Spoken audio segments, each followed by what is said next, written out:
Guys, आपके साथ कभी ऐसा हुआ है कि आप कभी किसी से आर्गुमेंट हो गया और जब तुम उसमें अपनी इंसल्ट करवा कर या गलत साबित होकर वहां से आते हो तो आप सोचते हो कि काश मैंने उस टाइम ये बोल दिया होता, जब उसने ये बोला था तो मुझे ये बोलना चाहिए था, वो बोलना चाहिए था, एक्सेट्रा। यह समझ ही नहीं आता कि बोलूं क्या। बट अब ऐसा रिग्रेट आपको कभी नहीं होगा, क्योंकि आज की इस वीडियो के एंड तक आप जान चुके होंगे the art of savage reply. ईंट का जवाब पत्थर से मीन सामने वाले को मुंह तोड़ जवाब देकर डिस्ट्रॉय करने के लिए हम जानने वाले सैवेज रिप्लाई की 3 ऐसी टेक्निक्स जो पॉलिटिशियंस, एक्टर, सेलिब्रिटीज यूज करते हैं। So let's start the video. Technique number 1, show yourself as you don't care about them. सबसे पहले इस क्लिप को देखो। मतलब कितने लोगों की लाइफ में प्रॉब्लम है यहाँ पर?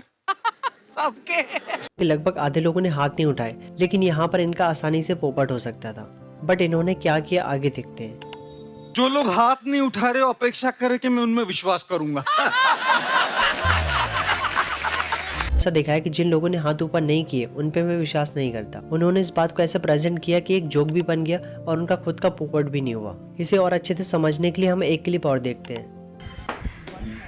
सॉरी यार, थोड़ा लेट हो गया। पर तेरा वेट कौन कर रहा है?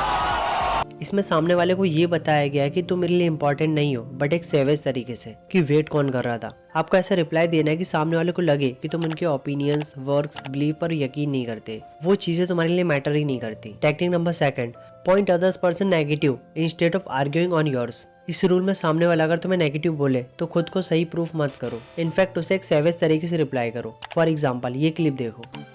कैटरीना को पंजाबी बहुत अच्छी आती है। तो यहाँ पे भारतीय जी ने कैटरीना जी को स्मार्ट तरीके से इंसल्ट की है, तो कैटरीना जी का जवाब देखते हैं। Just like how you do belly dancing very well.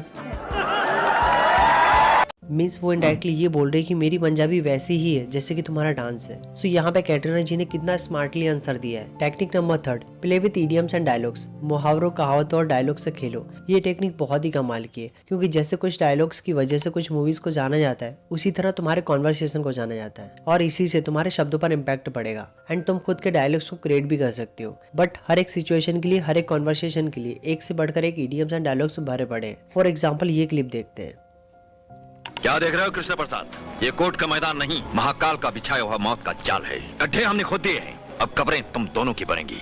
तुमने शायद वो कहावत नहीं सुनी महाकाल, कि जो दूसरों के लिए खड्डा खोदता है वो खुद ही उसमें गिरता है। और आज तक कभी नहीं सुना गया कि चूहों ने मिलकर शेर का शिकार किया हो। तुम हमारे सामने पहले भी चूहे थे और आज भी चूहे हो। तुम्हें भी इस तरह के डायलॉग को यूज करना है, किसी चीज से किसी चीज को जोड़कर रेफरेंस देना है, तब तुम्हारी बातों में एक अलग ही लेवल का एटीट्यूड होगा। सो तीनों टेक्निक्स मैंने आपको बता दी एंड ये सेविज रिप्लाई एक बहुत बड़ी आर्ट है। बिना प्रैक्टिस किए आप इसे सही तरीके से यूज नहीं कर पाओगे। या फिर आप ऑलरेडी माइंडेड पर्सन हो या आप बहुत ज्यादा इंटेलिजेंट हो तो आपके अंदर ये स्किल्स पहले से होंगी। बट याद रखना, इस टेक्निक को सोच समझ कर और सही तरीके से यूज करना।